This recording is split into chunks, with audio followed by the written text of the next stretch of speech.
अपनी सुंदर गर्लफ्रेंड को ढूंढने के लिए कॉल रातों रात अमेरिका से इंग्लैंड पहुंच जाता है, लेकिन गर्लफ्रेंड की दी हुई लोकेशन पर पहुंचते ही उसे एनाकोंडा एजेंसी के लोग पकड़ लेते हैं। उसके चेहरे पर कपड़ा डालकर उसे बेहोश करके अपनी सीक्रेट लोकेशन पर ले आए। कॉल जो एकदम सीधा साधा था, उसे कुछ समझ नहीं आती कि आखिर उन लोगों को उससे क्या चाहिए। जब कॉल की आंख खुलती है तो सामने रोस्को नाम का माफिया खड़ा था, जो लोगों को टॉर्चर करने के लिए मशहूर था। रोस्को कॉल से कहता है, आखिरकार हमने टैक्समैन को पकड़ ही लिया, चलो अब अच्छे बच्चों की तरह मुझे पासवर्ड बता दो। लेकिन कॉल के कुछ भी पल्ले नहीं पड़ता। उसने कहा, नहीं, मैं कोई टैक्समैन नहीं हूँ, मैं एक किसान हूँ। कॉल कहता है, चाहे आप मेरा बैग चेक कर लो, मेरा नाम कॉल है, मेरे पासवर्ड पे भी अमेरिका की नेशनलिटी लिखी हुई है। लेकिन रोस्को को टैक्समैन की किसी भी बात का यकीन नहीं था, इसलिए रोस्को एक शीशे के पिंजरे में से जहरीली मधुमक्खी को बाहर निकालता है और आहिस्ता आहिस्ता करके कॉल के मुंह के पास लाने लगा। बेचारा कॉल गलती से बेमौत मरने वाला था, लेकिन तभी पीछे से एक धमाका होता है और दरवाजा तोड़कर कॉल की सुंदर गर्लफ्रेंड सेडी वहां पहुंच गई।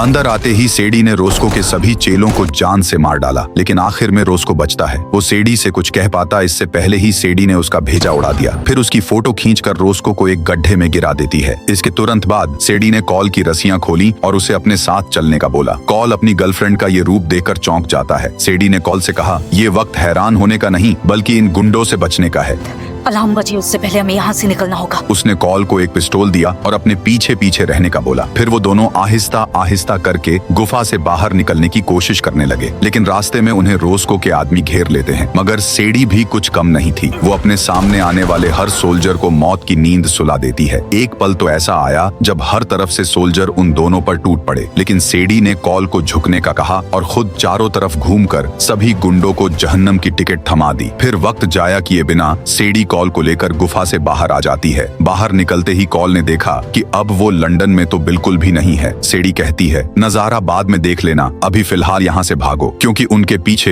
एनाकोंडा गैंग वाले हाथ धोकर पड़ चुके हैं। ये वही गैंग है जिसके लिए रोस्को काम किया करता था। कॉल और सेडी दोनों पहाड़ से नीचे कूद जाते हैं और नीचे आते ही सेडी ने एक बस को हाईजैक कर लिया। सभी पैसेंजर्स को नीचे उतारकर वो बैग गेयर के अंदर ही बस को चलाने लगती है। सामने से एनाकोंडा गैंग हथियारों से लैस गाड़ियों पर उनको मारने आगे बढ़ रहे थे, लेकिन सेडी ने एक ही झटके में अपने पीछे आने वाली गाड़ी को टक्कर मार दी। लेकिन इतने में ही पीछे से एक सोल्जर बस पर चढ़ गया। वो सेडी पर हमला कर पाता इससे पहले कॉल ने उस पर वार करके उसे नीचे गिरा दिया। सेडी को कॉल की चिंता होने लगी। इतने में ही दूसरी तरफ से एक और सोल्जर सेडी को धक्का देकर ड्राइविंग सीट पर आकर बैठ जाता है, लेकिन सेडी ने तुरंत ही पलटवार करके स्टीयरिंग को अपने काबू में ले लिया और सीट बेल्ट की मदद से उस सोल्जर का गला घोंटने लगती है। यहाँ दूसरा सोल्जर कोल को जान से मारने ही वाला था, तभी कोल के हाथ एक कैक्टस आ गया जिसे वो सोल्जर के मुंह में दे मारता है और तुरंत ही कोल ने उसे टांग मारी, जिससे वो सोल्जर बस से नीचे गिर जाता है। यहाँ दूसरा सोल्जर अभी भी सेडी पर वार करने ही वाला था कि कोल एक मर्तबा फिर से उठता है और उसे धक्का देकर बाहर गिरा देता है। बस अब बची थी तो सिर्फ और सिर्फ एक गाड़ी, जिसे सेडी ने चकमा देकर पहाड़ों में क्रैश करवा दिया और अब वहाँ पर मौजूद एनाकोंडा गैंग के सभी मेंबर अपनी जान से हाथ धो बैठते हैं। कुछ देर और सफर करने के बाद बस की खस्ता हालत होने की वजह से वो बस चलने लायक नहीं रहती, इसीलिए सेडी कोल को लेकर बस से बाहर आ गई। यहाँ हम देखते हैं रोस्को की सीक्रेट लोकेशन पर एनाकोंडा गैंग के मालिक को, जिसका नाम है दिमित्री। वो अपने राइट हैंड लियोन को बोलता है, मुझे किसी भी हालत में टैक्समैन चाहिए। पूरी दुनिया के बाउंटी हंटर्स और शिकारियों के बीच ऐलान कर दो, जो भी टैक्समैन को जिंदा पकड़ के लाएगा उसे $1 बिलियन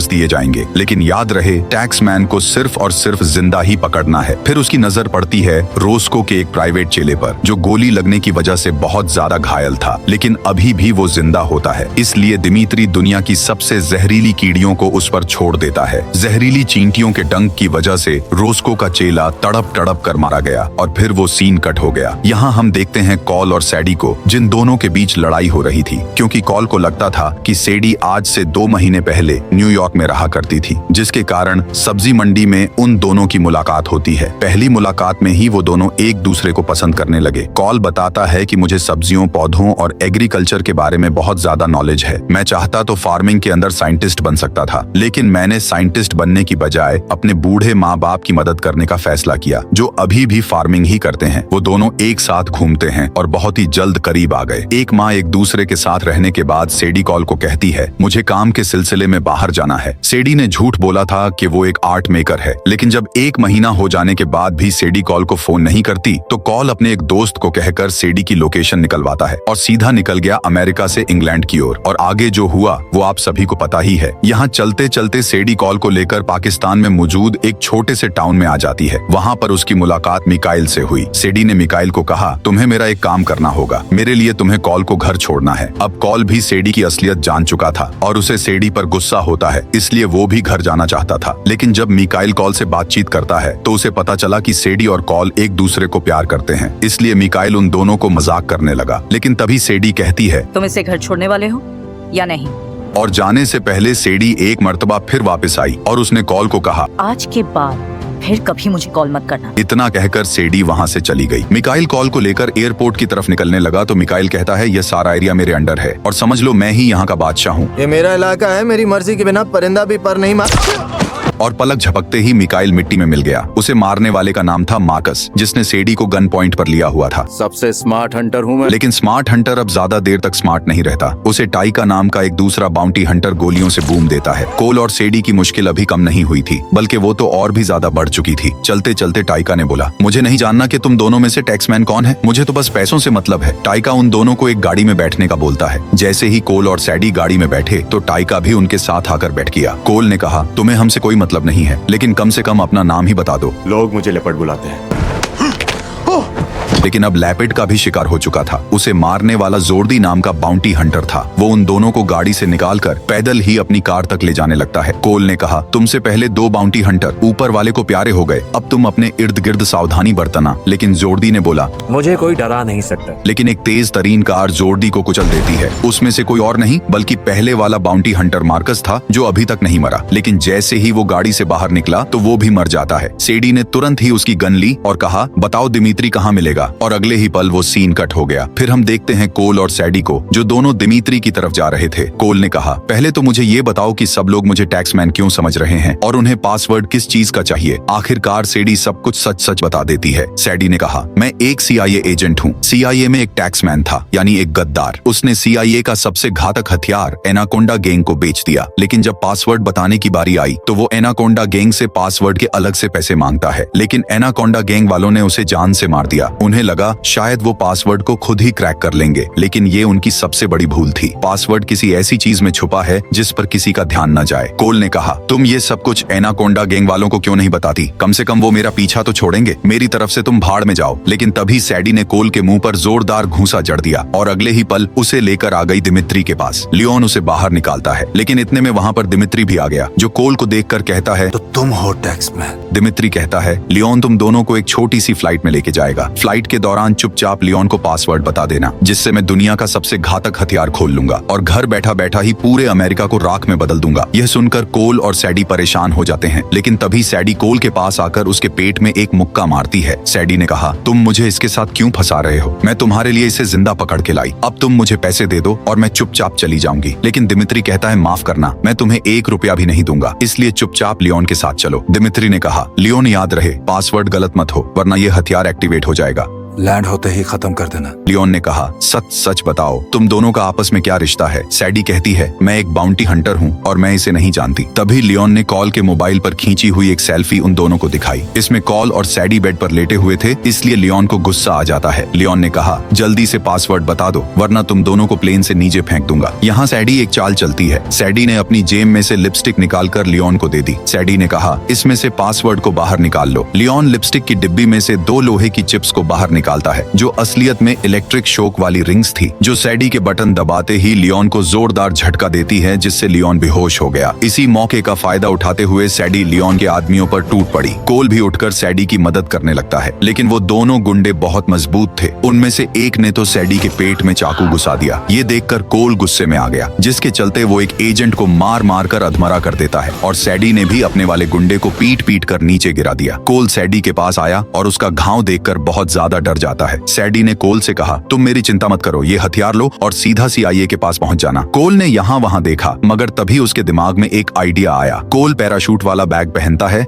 और सैडी को उठाकर जेट का दरवाजा खोल देता है और दोनों एक आइलैंड पर क्रैश हो गए। ठीक 6 घंटों बाद सैडी को होश आती है। सैडी ने देखा कि कोल अभी भी उसके पास ही मौजूद है। कोल ने पैराशूट की मदद से एक छत बना दी थी, साथ ही साथ उसने सैडी के घाव पर जड़ी बूटियों की मदद से इन्फेक्शन को फैलने से रोक दिया। सैडी ये देख बहुत खुश हुई कि कोल वहाँ से भागते वक्त अपने साथ हथियार ले आया था। इसी तरह रात हो जाती है और वो दोनों आग के करीब बैठकर उनके साथ जो कुछ हुआ उसे डिस्कस करने लगते हैं। वो दोनों एक मर्तबा फिर से करीब आ गए और सभी लड़ाइयाँ भूलकर एक हो जाते हैं। जब सुबह हुई तो हमने देखा कोल को जो आग जलाने के लिए लकड़ियाँ इकट्ठा कर रहा था, लेकिन जंगलों में से होता हुआ लियोन अपनी तेज तर्रार गाड़ियों में बैठकर कोल और सैडी के पास पहुंच जाता है। वो उन दोनों पर अंधाधुंध गोलियां चलाने लगा, लेकिन सैडी एक टूटे हुए दरख्त के पीछे छुप गई। उनकी किस्मत अच्छी थी कि पीछे से CIA वाले भी वहां पर पहुंच जाते हैं, लेकिन लियोन ने तुरंत कैंप में मौजूद हथियार को उठाकर वहां से भागना शुरू कर दिया और ना चाहते हुए भी कोल और सैडी हथियार के बिना ही CIA हेडक्वार्टर्स में पहुंच गई। हेडक्वार्टर्स में एजेंट कर भी उन दोनों का लाई डिटेक्टर टेस्ट करता है। कुछ भी झूठ या फरेब न मिलने की वजह से सैडी को CIA ब्रांच की हेड के पास ले जाया गया। CIA की हेड बोलती है, सैडी जब तुम्हारे पास पासवर्ड नहीं था तो तुम दिमित्री के पास क्या करने गई? सैडी ने कहा, मैं उससे वो हथियार वापस छीनने गई थी लेकिन नाकाम हो गए। यहाँ हम देखते हैं एजेंट कर्बी को जो कोल से पूछताछ कर रहा था। उसने कोल को पिछले टैक्स मैनी यानी CIA के गद्दार की फोटोज दिखाई, जिसमें कोल ने तुरंत ही एक चीज नोटिस कर ली। कोल ने कहा, ये जो पौधा है ये पौधा हमारे अमेरिका में नहीं होता, ये पौधा पाकिस्तान, इंडिया और बांग्लादेश में होता है, इसलिए एक मर्तबा इस पौधे का DNA बाहर निकालो। हो सकता है पौधे का DNA ही पासवर्ड हो। कोल के कहने पर CIA वाले जब उस पौधे का DNA बाहर निकालते हैं तो DNA का पासवर्ड हथियार के पासवर्ड से मैच कर जाता है। क्योंकि हथियार CIA के अंदर बनाया गया था तो इस DNA से हथियार की दूसरी कॉपी को खोल दिया गया। इतनी बड़ी कामयाबी मिलने के बाद सैडी CIA वालों को बोलती है, हमें दिमित्री को पासवर्ड का एक हिस्सा दे देना चाहिए, बाकी के 3 हिस्से हम अपने पास रखेंगे। जब दिमित्री को कंफर्म हो जाएगा कि पासवर्ड हमारे पास है तो हम बोलेंगे कि टैक्समैन एक जगह पर तुम्हें पासवर्ड देने आएगा। जब दिमित्री वहां पर पहुंचेगा तो हम दिमित्री को पकड़ लेंगे और उससे हथियार निकलवा लेंगे। इससे करने के लिए एजेंट कर्बी और CIA की हेड तो मान गई, लेकिन CIA की हेड ने बोला, सारा मिशन जैसा तुमने बोला है वैसा ही होगा, लेकिन तुम्हें सस्पेंड किया जाता है और तुम 3 माह बाद ही CIA को ज्वाइन कर सकती हो, लेकिन फिलहाल के लिए तुम इस मिशन में हमारे साथ नहीं होगी। सैडी को बहुत बुरा लगा, लेकिन वो कॉल को बोलती है, प्लीज अगर कोई भी खतरा हो तो चुपचाप उन्हें पासवर्ड बता देना और अपनी जान बचाकर वहां से निकल लेना। कॉल कहता है, मैं ऐसा ही करूंगा और सैडी उसे गुड बाय बोलकर चली जाती है। यहाँ हम देखते हैं लियोन को, जिसके पास CIA का भेजा हुआ पासवर्ड का एक हिस्सा मौजूद था। दिमित्री के कहने पर वो सूटकेस में पासवर्ड का एक हिस्सा डालता है तो वो बिल्कुल करेक्ट निकलता है। लियोन ने कहा, हो सकता है ये कोई चाल हो, मगर दिमित्री लियोन से कहता है, हमारे पास और कोई चारा भी नहीं है। इतने में वहाँ पर गीसू नाम का बहुत अमीर आदमी आ गया, जो दिमित्री को कहता है, तुमने अभी तक हथियार के सूटकेस को नहीं खोला, तुम्हारे पास 2 दिन है, जल्दी से इसे खोल लो। 2 दिन खत्म होने के बाद मैं तुम्हें जान से मार डालूंगा। यहाँ दिमित्री ने एक चाल चली। दिमित्री कहता है, 2 दिन बाद जिसके पास पासवर्ड है मैं उससे मिलने वाला हूँ, बेहतर यही होगा कि आप भी हमारे साथ चलिए, जिस पर गीसू मान गया। फिर हम देखते हैं कोल को, जो अपनी गाड़ी में से उतरकर उसी लोकेशन पर पहुंच जाता है जहां पर आज वो दिमित्री और गीसू से मिलने वाला है, लेकिन एक दूसरी गाड़ी में मौजूद CIA वाले उसके हर कदम पर नजर रखे हुए थे। अंदर आते ही कोल ने एजेंट कर्बी को बोला, आखिर तुम लोग कितने आदमी हो? एजेंट कहता है, हम सिर्फ 3 लोग हैं। ये सुनकर कोल हैरान हो गया। कोल ने कहा, तुम 3 लोग मेरी मदद कैसे कर पाओगे? एजेंट कर्बी कहता है, CIA के काम करने का यही तरीका है, हम ज्यादा रायता नहीं फैलाते और अपना काम करके निकल लेते हैं। लेकिन पता नहीं क्यों कोल को कुछ सही नहीं लग रहा था। कर्बी कहता है, तुम अपने मिशन पर फोकस करो। जब वो एक जगह पर टेबल में जाकर बैठता है तब हमने देखा एजेंट कर्बी की वैन को। जैसे ही उसका दरवाजा खुला तो सामने लियोन और उसके आदमी थे और उन्होंने एजेंट कर्बी को गोलियों से भून दिया। इसके फौरन बाद होटल में दिमित्री की एंट्री होती है, जो तुरंत ही गीसू को लेकर कोल यानी टैक्समैन के पास पहुंच गया। कोल के पास आते ही दिमित्री कोल को कहता है, माफ करना तुम्हारे साथी अब इस दुनिया में नहीं रहे। यह सुनकर कोल ने बिल्कुल भी ओवर रिएक्ट नहीं किया। कोल ने देखा कि उसके चारों तरफ से लियोन और उसके आदमी कोल को घेरे हुए हैं, लेकिन कोल यहाँ पर दिमित्री और गीसू को बातों में उलझाने लगते हैं ताकि वो किसी तरह इनका वक्त जाया कर सके। लेकिन दिमित्री यह बात अच्छी तरह जानता था। दिमित्री कोल के पास आता है और उसे कहता है, प्लीज ये नॉनसेंस बंद करो वरना हम दोनों मारे जाएंगे। दिमित्री को कोल के पास देखकर गीसू भड़क पड़ा। गीसू ने कहा, खुसर फुसर बंद करो और जल्दी से जिस काम के लिए आए हो वो काम करो। अपनी गन निकालकर कोल की छाती पर रख देता है, लेकिन इतने में ही पीछे से वहां वहाँ पर सैडी आ गई, जो बहुत ही खूबसूरत लग रही थी। सैडी कोल के पास आई और दिमित्री को कहती है, मैं किसी भी कीमत पर तुम्हें पासवर्ड नहीं दूंगी, लेकिन अगर गीसू जितनी रकम दिमित्री को दी थी उससे आधी रकम देगा तो मैं पासवर्ड गीसू को दे दूंगी। सैडी की ये बात सुनकर दिमित्री गीसू को ऐसा करने से रोकने लगता है, लेकिन गीसू ने तुरंत ही सारे पैसे सैडी के अकाउंट में ट्रांसफर कर दिए और सैडी ने भी बदले में हथियार का पासवर्ड दे दिया। जैसे ही हथियार वाला सूटकेस खुला तो सैडी कहती है, अब हमें चलना होगा, लेकिन दिमित्री सैडी पर गन पॉइंट करके कहता है, तुम शायद भूल रही हो चारों तरफ यहाँ पर मेरे आदमी हैं। सैडी ने कहा, तुम भूल रहे हो, मैंने अभी अभी तुम्हें मारने के लिए $5 मिलियन